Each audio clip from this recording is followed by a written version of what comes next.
All right, folks, it's Houston. We're actually going to do this outside, right close to Yao Ming's restaurant. My fault. I didn't want to throw him under the bus, but there was a minor mishap with the with our filming, with our camera, our elaborate camera system. And by the way, we are not doing a Sports Center commercial where Eric Smith has the big chair and I'm the one looking for. Hey, I've even got my King shirt on too. Yeah. Right? Anybody seen my chair? LeBron, you seen my chair? No. It's my fault. You know, we went out to record this thing, and we were by Yao's restaurant. We had some nice palm trees in the background in Houston. The weather's, it's okay today. It's sure better than it is back home, I'm sure. There you go. But I forgot the memory card. The memory card was still sitting in my computer from uploading yesterday's vlog in Oklahoma City, and at least I didn't leave the memory card in Oklahoma City like somebody else who left his computer battery, his laptop battery in Oklahoma City. Stuff happens on the road, right? Well, I think the Raptors left their game back in Toronto. Yeah. Based on the way they played last night against the Thunder. And they better bring their game tonight. I mean, Houston is a team, though, not doing real well. Since the trade, they're kind of looking for themselves and trying to find themselves. And I think this would be a good chance for Toronto, if they can, to get well. Now, Toronto's 2-3 without Bosch, and people might say, well, you know, they should be doing better. Well, last night was the first real stinker. I mean, they did win 2.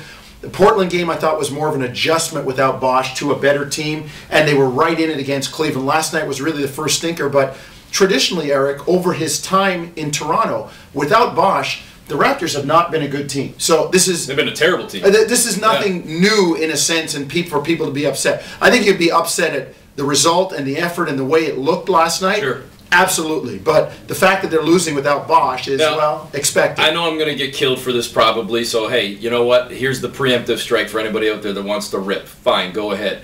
But homerism aside, and I'll still stand by the fact that I don't think you can call either one of us homers. I think we are objective, and we are critical when it needs to be critical.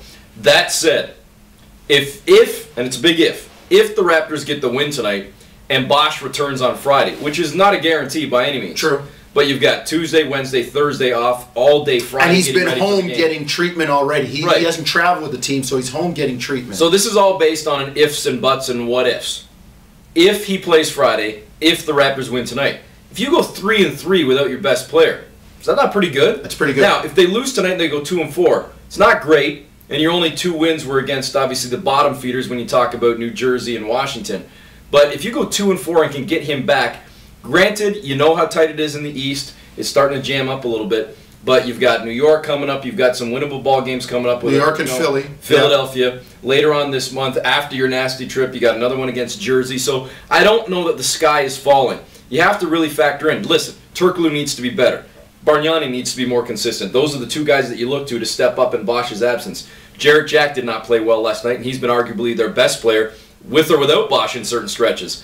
But I think if you can go 2-4, especially 3-3 without your best guy, Jonesy, I think you take that. Now the key is Bosch back Friday, though? Because if he's not back and this continues to linger and go even further, that's when I will start to get, quote, worried. Right now, even if Toronto loses tonight, I'm still not worried. But if Bosch misses Friday and it potentially extends into the West Coast trip, now I'm worried. I'm with some of you out there that are saying the sky is falling. That's when I will get worried. And what you worry about is not just the team, but you worry about Chris's health going forward. Absolutely. How healthy is he? Because we were told this was a mild ankle sprain. It was going to be a day-to-day. We thought he might even come back after the 2 games after Jersey and Washington. We thought he might be back, and now it's extended. So I can see that. I can see where they also want to be cautious too, because this team, if they can kind of hang in there without him, there's bigger fish to fry in 6 weeks, because that's when we're headed for the playoffs. All right, so we're going to go have our lunch now, and we're going to try and figure out if Trevor Ariza is playing tonight. Doesn't look like with that severe hip pointer.